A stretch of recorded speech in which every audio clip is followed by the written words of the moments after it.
V&A Health Services and Blue Water Hospice are building our community's first hospice home in St. Clair County to meet the needs of terminally ill patients who can no longer be safely cared for in their own home.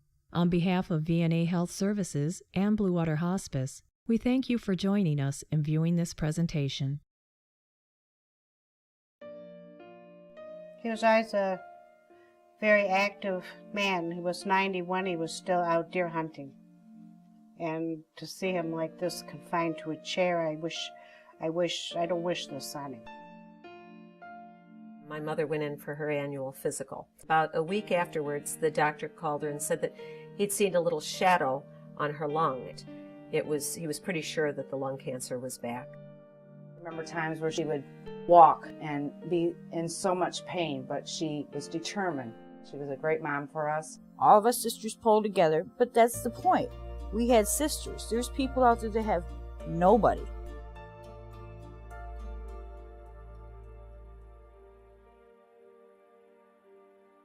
The goal of hospice care is to provide dignity, compassion, and freedom from pain at the end of one's life. The original vision was to do this in an inpatient setting, but unfortunately, Dr. Schaudy was ahead of his time with this concept. As a result, it was decided to offer the special kind of caring hospice is known for in the comfort of a patient's own home, where they're surrounded by the people they love and the things that are familiar to them. Patients at the end of their life, prior to hospice care, were too often poorly treated, being placed in a room at the end of the hall. Often isolated, abandoned, with medication and treatment minimized. In addition, pain medications were unnecessarily limited. The family was in disarray as their loved one was suffering. They were left to struggle alone. We needed a form of care that was concentrated and dedicated to the relief of these problems, and hospice seemed the best answer. My mom, she would have fits.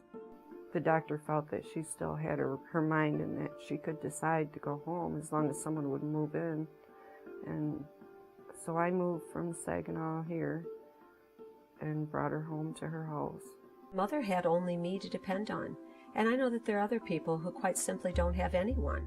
Everybody wants to take care of their parents, and they feel they're obligated to, and which is fine and dandy because we did the same thing. But there comes a time when you are just burned out, where you can't do this 24 hours a day no more. Give up your entire life. Yes, you do. Because And you it's have to too be hard. 24/7. Like you're trapped, you're in prison, you can't go anywhere, you can't do anything. When hospice came in and took care of my mom, it was a relief off me. Even though I was there 24/7, it was still a relief off of me. They treat you like this is their mom, their grandma. They step in. They just, because there's a lot of people that have no clue what to do at the end. Sometimes there are things that come up and you don't know what to do. I think the most frightening was the night she woke up choking. And that was just so heartbreaking.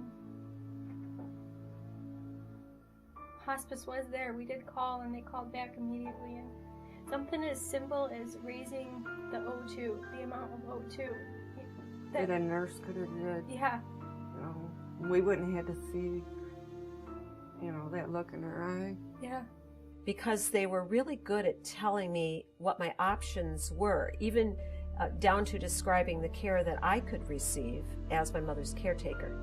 And I don't think people understand that about hospice, that it is a very holistic approach for the whole entire family, and that they will do as little or as much as you actually need. They were there anytime we needed anything. It just made it so much easier to do. I was with my mom off and on all that night, and she was eventually able to rest comfortably.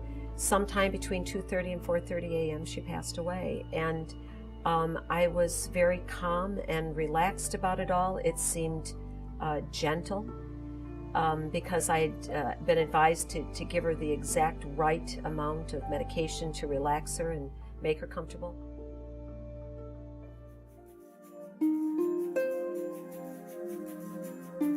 My mother was in a hospice facility. It was called Elizabeth House, and that was in Hendersonville, North Carolina. It was like going into a retreat, and she had her own room, and it was just like a great big house. And all the people involved with hospice there, they were like angels of mercy, the way I look at it. There were many times before my mother got too bad where we would actually have a meal, and we would sit at this huge dining room table, just like we did when we were kids. And Mom and Dad would be there, and me and my other 3 sisters, and it was a wonderful feeling to be there, to share this meal without being maybe in a hospital room. The need for end-of-life care has increased over the years as the population has aged.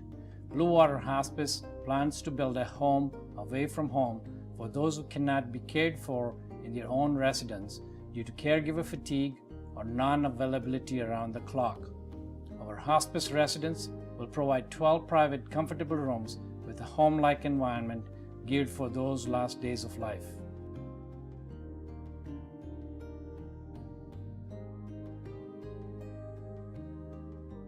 Situated on grounds that provide a tranquil setting, our facility will afford a view from the pillow, which is vital in the design of the home. From the bed, each patient will be able to visualize activity, nature, and life. The ability will also exist for the patient to be taken outside onto a private patio, to use the walking paths, share a meal with loved ones, and for the family to spend the night in the patient's room. Expertise in pain and symptom control, along with psychosocial and spiritual support, will be provided to the patient and their loved ones by our experienced staff. This holistic care in a home-like setting will be the first of its kind in our community and will provide the special kind of caring that patients and families need at the end of life. I'm Bill Moskow, and I've experienced how hospice can give patients and families expert end-of-life care and comfort. A home away from home for hospice patients and their families is much needed in our community. On behalf of Visiting Nurse Association and Blue Water Hospice, I'm asking for your financial support of this project. We can make it happen, but only with your help. Won't you please take the next step by giving what you can for every family who may need a home away from home for end-of-life care. Thank you for embracing our vision. It takes a community to take care of somebody that's dying. You can't do it by yourself.